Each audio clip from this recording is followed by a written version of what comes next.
दोस्तों, जिस तरह के आप देख रहे हैं मेरे साथ मौजूद हैं प्रोफ़ेसर डॉक्टर इश्तियाक अहमद साहब। डॉक्टर साहब, सबसे पहले तो आपके वक़्त का बहुत शुक्रिया। बड़ी मेहरबानी कमर चीमा साहब, डॉक्टर साहब, आप मुझे इनवाइट करते हैं। मेरे लिए ये एक फ़ख्र की बात है कि I talk with you. Thank you तो सर। चलें आपकी आज भी। जी, आपकी हमारे से बात करना, जिसको व्यूअर्स देखते हैं और लार्जली भारत में, पाकिस्तान में और पूरी दुनिया में जो आपका मैसेज आता है, ये यूथ के लिए बड़ा इम्पोर्टेंट है। डॉक्टर साहब, आज आपसे बड़े इम्पोर्टेंट टॉपिक पे बात करनी है जी, और वो ये है कि अब तो अक़वाम मुत्तहिदा की जो ह्यूमन राइट्स काउंसिल है, उसने भी ये कह दिया है कि जो चाइना का जो एक इलाका सिंकियांग है, जिसको वो अपना ऑटोनोमस रीजन कहता है, वहाँ पे मुसलमानों के साथ मिसट्रीटमेंट होता है, जिन्हें उगर माइनॉरिटी कहा जाता है। जी, और अब तो यूएन ने भी उनके जो इंसानी हकूक है, इस एथनिक ग्रुप के, उनके ऊपर क्वेश्चन कर दिया है और कहा जाता है कि जनाब चाइनीज़ जो है वो काउंटर टेररिज्म का नाम लेके counter terrorism counter extremism strategies बनाते रहते हैं, जिसकी वजह से इन मुसलमानों के जो हकूक हैं, उनकी वायलेशन हुई है और ये क्राइम्स अगेंस्ट ह्यूमैनिटी हैं। Doctor okay. साहब, आपने पूरी दुनिया घूमी है, मुस्लिम वर्ल्ड भी घूमी है। डॉक्टर साहब, पूरी दुनिया के मुसलमान चाइना के अंदर जो इंसानी हकूक की खिलाफ वर्जियाँ होती हैं, उसके बारे में क्यों बात नहीं करते? अमेरिका में तो किसी ਨੂੰ पंजाबी कहते ने पच भी लग जाए तो ਅਸੀਂ रौला पा देने हैं। चाइना में पूरे का पूरा एक रीजन है, लेकिन कोई बंदा मुस्लिम दुनिया में बात ही नहीं कर रहा। डॉक्टर साहब, इसकी क्या वजह है? इसकी वजह सिर्फ़ ये है, 2 वजह हैं। हमने अपने मुल्क के अंदर भी मुसलमानों के हकूक़ कभी रिस्पेक्ट नहीं किए। इंडिया के अंदर और अमेरिका को क्योंकि आजकल कोई उनसे सियासी इस तरह ताल्लुक नहीं है, तो वहाँ पे अगर मौका मिले या ना मिले, हम उधर मुसलमानों के की बात, इस्लामोफोबिया, वेस्ट को गालियाँ देना, क्योंकि वो डेमोक्रेटिक मुल्क हैं, वहाँ पे ये कह देना आसान है, क्योंकि ये ओपन सोसाइटीज़ हैं, तो उस पे बात हो सकती है। चाइना के आगे ये सारे जो हैं इनके ट्रेड इंटरेस्ट हैं और चाइना के साथ ये पाकिस्तान ख़ास तौर पे, जहाँ पे इमरान खान ने इस्लामोफोबिया को फॉरेन पॉलिसी का एक पिलर बना लिया था। सुबह-शाम this man was talking about it. और मुझे याद है, I think some American journalist, lady journalist, उसने कहा कि ये जो है ज़िंगजियांग या सिंकियांग में जो उइगर मुसलमान हैं, उन पे आप बात क्यों नहीं करते? तो कहते हैं, जी हमारे एम्बेसडर ने कहा है कि वहाँ कुछ नहीं हो रहा। Now how can you come up with such a lame excuse? तो इमरान खान जो इस्लामोफोबिया के चैंपियन है, when it comes to China is quite. अरबों का तो पहले ही कोई अपने ह्यूमन राइट्स के मुतल्लिक कोई अच्छा रिकॉर्ड नहीं है, और चाइना के साथ आजकल जरा ये एक क्लोज एसोसिएशन है, ट्रेड के बहुत चांसेस हैं। अमेरिका से कुछ लोग तंग आके अब चाइना की तरफ रुख कर रहे हैं, उसमें टर्की भी इंक्लूडेड है, बाय द वे, जो इन चीज़ों पे यूरोप के अंदर बहुत शोर मचाता है, फ्रांस के मार्कों के खिलाफ बहुत बयान देता है, मुझे याद है, Erdogan. But on China they are all quite because these people are hypocrites, और इनके अपने जो फायदे हैं वो उनको देख के तो ये चुप हो जाते हैं। डॉक्टर साहब, इसके अलावा कोई इससे ज्यादा डीप एक्सप्लेनेशन कोई नहीं है। बिल्कुल ठीक है। तो डॉक्टर साहब, आप क्या समझते हैं, आपने जो इंटरनेशनल कम्युनिटी है, उसका कितना कुछ ज़्यादा इन्फ्लुएंस है? देखें, अमेरिका जो है वो चीन का सबसे बड़ा ट्रेडिंग पार्टनर है। जी। जापान, चाइना, सारी दुनिया जो है वो मज़े की बात है कि चाइना के ऊपर डिपेंडेंट है। बल्कि इस वक़्त देखा जाए तो जो ह्यूमन राइट्स यूएन की जो ह्यूमन राइट्स कमेटी है, उसका जो चेयरमैन है, वो सऊदी अरब है, जिसके ऊपर ओह! ह्यूमन राइट्स के बहुत ज़्यादा जो है वो चार्जेज़ हैं। ठीक जमाल है। Khashoggi and so. आप अच्छा। क्या समझते हैं, अगर इंटरनेशनल कम्युनिटी जो कि फाइनेंशियली और जब सप्लाई चेन की बात आती है, इकोनॉमिकली बात आती है, जितनी चाइना के ऊपर डिपेंडेंट है, क्या जो चाइना के अंदर जो माइनॉरिटीज़ हैं या जो एथनिक ग्रुप है या मुसलमानों की बात कर सकता है इंटरनेशनल कम्युनिटी में? अमेरिका कितना को बोल सकता है और क्या पाबंदियाँ लगा सकता है? क्या कुछ कर सकता है? जिस तरह अमेरिका रशिया के अगेंस्ट तो पाबंदियाँ लगा सकता है, लेकिन क्या चाइना के अगेंस्ट पाबंदियाँ लगा सकता है? और उसका क्या इम्पैक्ट होगा? या कि ये सिर्फ़ ये थ्योरेटिकल बातें हैं या यूएन के चार्टर्स में लिखा हुआ है और एक सियासी मकासद के लिए इस्तेमाल कर दिया जाता है? आप मुस्तकबिल में जितनी ये अमेरिका और चाइना की आइंदा कोल्ड वॉर है, होने वाली है और है इस वक़्त, खासकर इंडो पैसिफिक रीजन में और बहुत सारी जगहों पे, आप वेस्टर्न वर्ल्ड का चाइना के बारे में, ये ह्यूमन राइट्स रिकॉर्ड के बारे में किस तरह के जो इन्फ्लुएंस और इम्पैक्ट और जो इश्यूज़ हैं, वो आप समझते हैं कि वो रेज़ कर सकते हैं? बात ये है कि अगर आप देखें ना, फॉरेन पॉलिसी में ह्यूमन राइट्स कोई प्रायोरिटी आइटम कभी भी नहीं रही। यूएन के चार्टर का ये एक इंटेग्रल हिस्सा है और इसको दुनिया में पॉपुलराइज करने के लिए यूएन का फोरम बहुत इस्तेमाल हुआ है, and for all the good reasons. लेकिन फॉरेन पॉलिसी जो मुल्कों की है वो एक नैरो सी डेफिनेशन है, नेशनल सेल्फ इंटरेस्ट के एतबार से होती है, जहां पे human rights if needed can always be ignored. If needed तो उनको फिर ये एक पॉइंट ऑफ डिबेट भी बना लेते हैं। मैं आपको एक मिसाल देता हूँ कि जब अमेरिका के साथ अभी चाइना के ट्रेड रिलेशंस बहुत एक्सपेंड कर रहे थे and bill Clinton was visiting China, तो तब भी बिल क्लिंटन पे ये अपना इतराज हुआ था कि आपने चाइना के साथ ह्यूमन राइट्स पे क्यों बात नहीं की। उसने कहा नहीं जी, प्राइवेटली हमने बात की थी and we conveyed our concerns. लेकिन everybody was quoting China at that time. अब वेस्टर्न वर्ल्ड या अमेरिका का और चाइना का ट्रेड ट्रूड आप छोड़ दें, एक आइडियोलॉजिकल झगड़ा तो बन गया है ना, वो साउथ एशियन, साउथ सी के अंदर जो ये सारी एक टेंशन है ताइवान के एतबार से, तो ये तो human rights once again is being mentioned a lot. तो ट्रेजिक बात ये है कि ह्यूमन राइट्स कोई कंसिस्टेंट एक ह्यूमन राइट्स कंसर्न दुनिया का कभी भी नहीं बन सका, अनफॉर्चुनेटली। लेकिन अनफॉर्चुनेट चाइना चाइना और ये जो अरब मुल्क हैं, इनकी अपनी ह्यूमन राइट्स भी तो ज़ीरो है ना। तो बिल्कुल सही। चाइना के साथ ये करीब इस तरह देखते हैं कि वो भी डिक्टेटरशिप है और ये भी डिक्टेटरशिप है। तो what can they say about Chinese human rights concern? बिल्कुल इनके सही है। अपने ह्यूमन राइट्स तो कुछ भी नहीं है ना, कोई अच्छा रिकॉर्ड नहीं है। बिल्कुल। तो डॉक्टर साहब, आप क्योंकि international politics and political science को आपने पढ़ाया है, पढ़ा है, लिखा है। अब ये जो रिपोर्ट है जो चाइना के ऊपर आई है, इसमें कहा गया कि जी जो लेबर कोर्जन हुई है, अनरीज़नेबल सर्विलेंस हुई है, मज़हब और जो कल्चर है उसके जो हेरिटेज है उसको तबाह किया गया डेलिबरेटली, जी। फोर्स्ड स्टरलाइज़ेशन हुई है।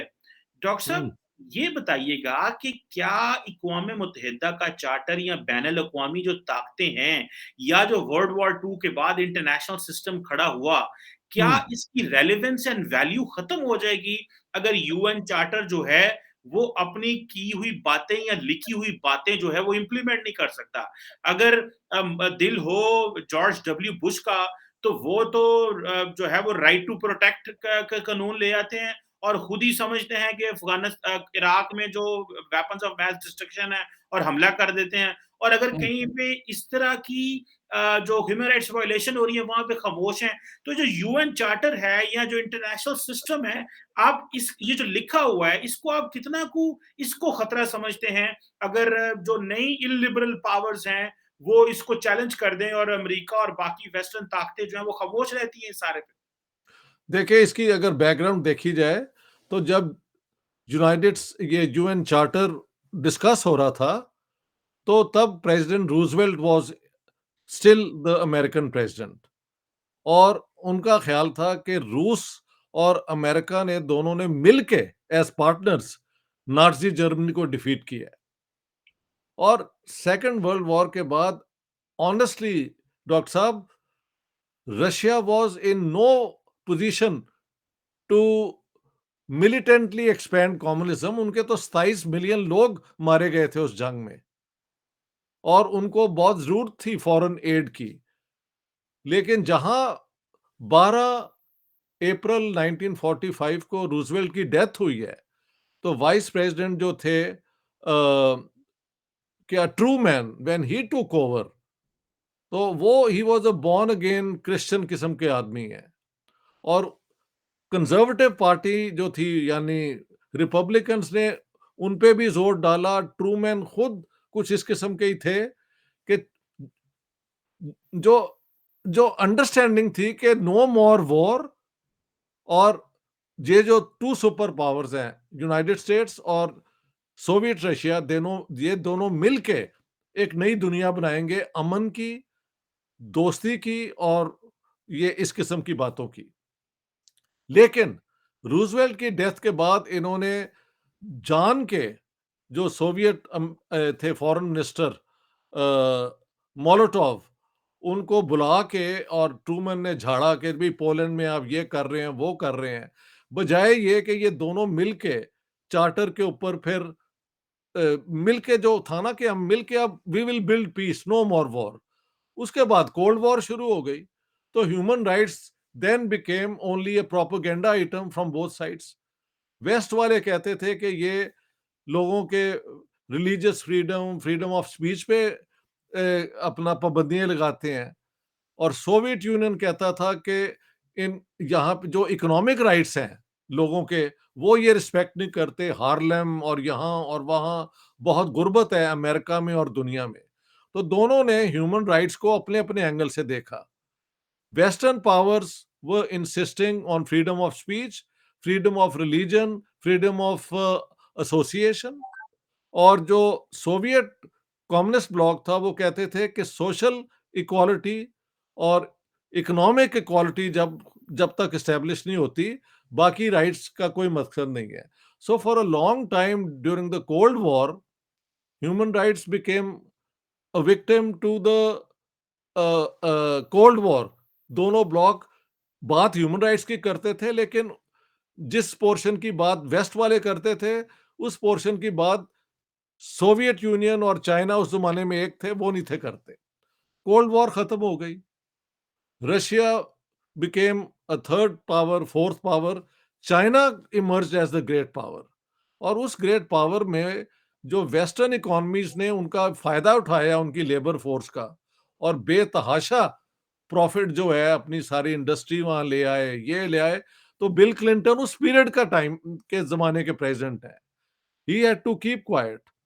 अब क्योंकि चाइना की और अमेरिका का फिर एक तजाद सा डेवलप हो रहा है ताइवान के इशू से, और बहुत वो एक सेंसिटिव इशू है।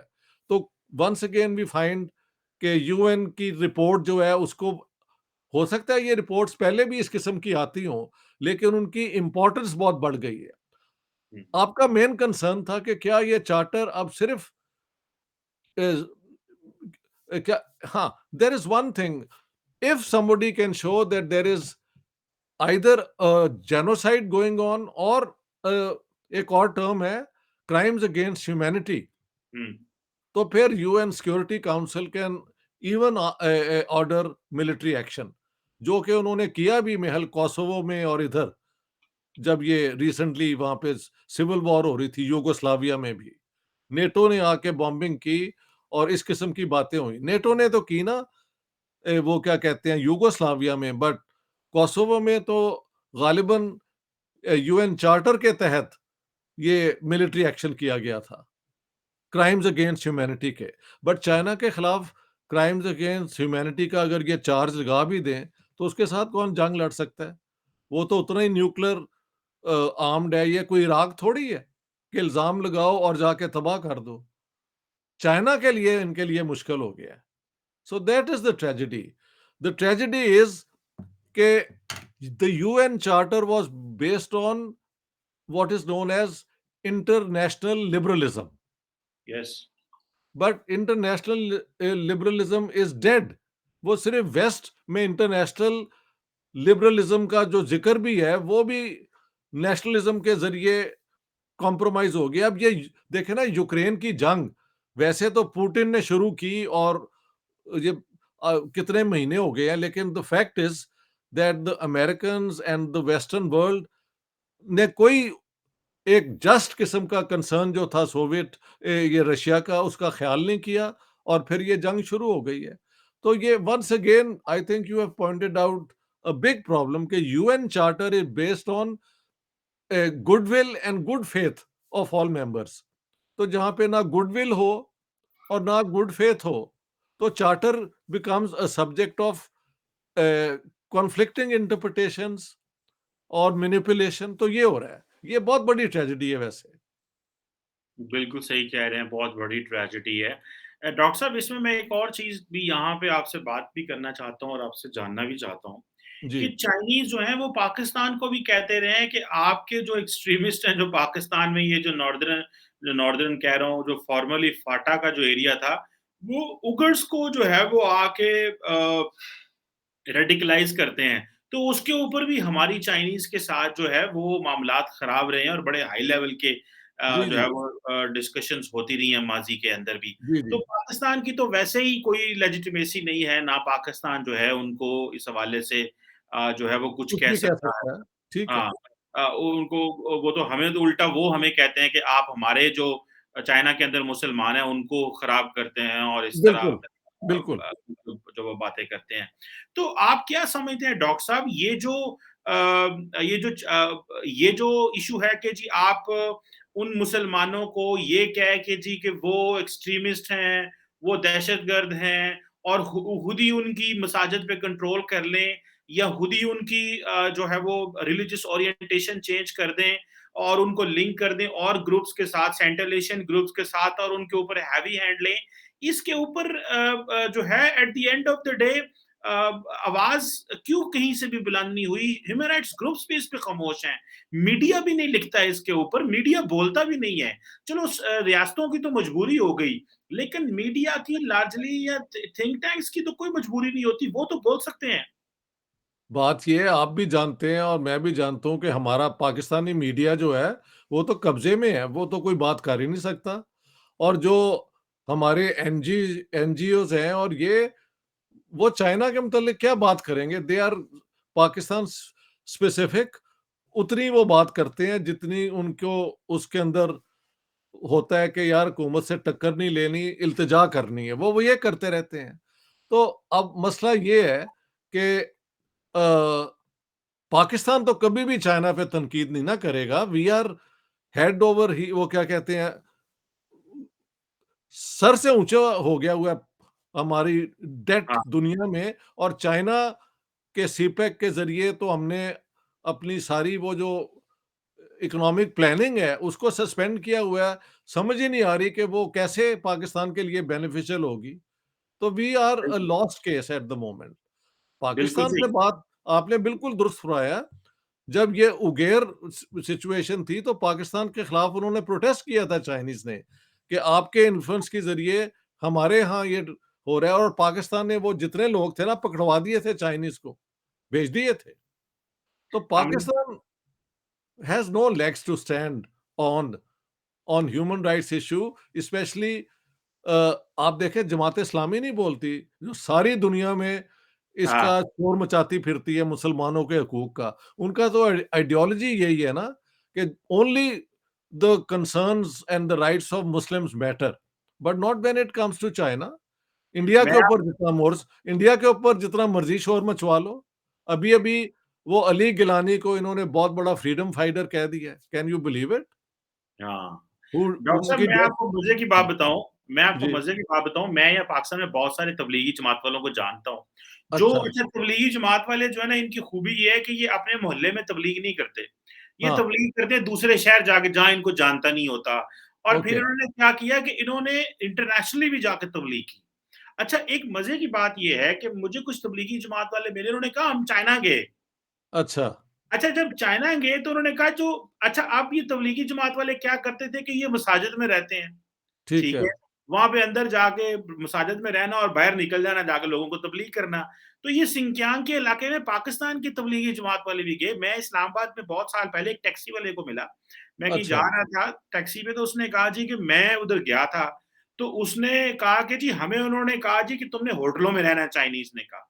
आप हाँ, मसाजिद के अंदर नहीं रह सकते, एक बात। ओके, तो अच्छा, अब तबलीगी जमात वाले जो हैं वो अमेरिका, यूरोप और वहाँ जाके तो आज़ादी से जो मर्ज़ी करते रहते हैं, मुझे लेकिन पता है, चीन में तो कुछ नहीं कर सकते और ना ही चीन के बारे में कुछ बोलते हैं।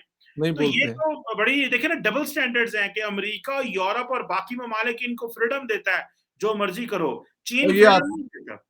ये आते भी समर में है जब या वेस्टर्न औरतें जो हैं वो बिल्कुल बिकनीज़-बुकनीज़ पहनती हैं। इनकी जन्नत में जाने से पहले हूरों की नुमाइश जो है ये इनकी आँखों के सामने भी आ जाती है। ये मैं हुँ, खुद बता रहा हूँ because I live in Sweden. ये हमेशा समर में आते हैं और हुँ, यही हरकतें करते फिरते हैं। मेरे पास भी आ गए मेरे घर, मैंने कहा यार बात सुनो, तुम पहले पाकिस्तान के अंदर एक इंसाफ पे मबनी मुआशरा तो बनाओ, ताकि दुनिया भी आपसे इम्प्रेस हो। तो आप यहाँ पे आके अगर करना है तो जाके स्वीट्स में आप कन्वर्शन करें, मुझे क्यों कन्वर्ट करने आप आ गए हैं? तो उनके पास ना कोई आर्गुमेंट है, ना कोई इल्म है। उनका एक हॉलिडे हो जाता है और वो देख-दूख के ये दुनिया वो वापस चले जाते हैं and they feel good about it. तो ये बिल्कुल, तबलीगी जमात भी चुप है, लेकिन इससे ज़्यादा इम्पोर्टेंट जमात-ए-इस्लामी है, जो है ही आइडियोलॉजिकल पार्टी। सही मैंने कह रहे एक दफ़ा अलबत्ता सुना है उसको and he is dead now, ये जो है खादिम हुसैन रिज़वी को चाइना पे तनकीद करते हुए। उसके बाद वो बंदे ही गायब हो गया और मर भी गया। हैं। इस हुँ, एक दफ़ा मैंने उसे खुद सुना है कहते हुए चाइना के को भी थ्रेटन करते हुए। उसके बाद पता लगा the man is dead and gone. तो हाँ, कोई हाँ, नहीं बोल सकता, कोई नहीं बोल सकता। नॉट सही immediately after saying this, after a few weeks और few months the man died as you know and I know. हुँ। बिल्कुल सही कह रहे हैं। एनी हाउ ये एक अनएंडिंग डिबेट है, लेकिन मैं चाह रहा था डॉक्टर साहब कि इसके ऊपर आपसे बात हो कि जो ज़ाहिर बात है कोई जो स्टैंडर्ड यूनाइटेड नहीं है हमारा, कोई हमारी वैल्यू नहीं है और चाइना के सामने तो हम आँख उठा के बात ही नहीं कर सकते। लिहाज़ा ना पाकिस्तान बोल सकता है, ना चाइना, ना टर्की बोल सकता है और अरब मुल्क क्या बोलेंगे? उनके तो अपने बंदों को कोई राइट्स उन्होंने कभी दिए ही नहीं। सही कह रहे हैं। वो तो हाँ, तो राइट्स की बात तो वो करें ना जो वेस्टर्न डेमोक्रेसीज़, ओपन सोसाइटीज़ हैं। वो भी बिल्कुल, अब जाके कर रही हैं जबकि चाइना के साथ झगड़ा हो गया है। बिल क्लिंटन की मुझे अच्छी तरह याद है, ही वाज़ क्रिटिसाइज्ड कि आप वहाँ पे गए भी तो why didn't you make it a major concern? उसका नहीं मैंने बात उनसे की है, वी एक्सप्रेस्ड आवर कंसर्न्स, लेकिन they wanted that time the trade to grow and it grew like anything. तो हुँ, ये जहाँ पे पैसा, प्रॉफिट इस किस्म की चीज़ें आ जाती हैं, ह्यूमन राइट्स जो है, वो तो कमज़ोर के राइट्स हैं ना, ट्रू, उनकी बात कौन करता है? ये मसला है, ट्रू, अनफॉर्चुनेटली। बिल्कुल सही कह रहे हैं अनफॉर्च्यूनेटली। और ये तो ऐसे ही रहेगा। Thank you very much professor doctor Ishtiaq Ahmed साहब sir for your time and for your my valuable. Pleasure. I thank wish कोई पॉज़िटिव बात भी कभी आपको हम दोनों को मौका मिले करने का। इंशाल्लाह, चलें, इंशाल्लाह। Take care, all the best, good thank you, night. Thank thank you you. जी, थैंक यू।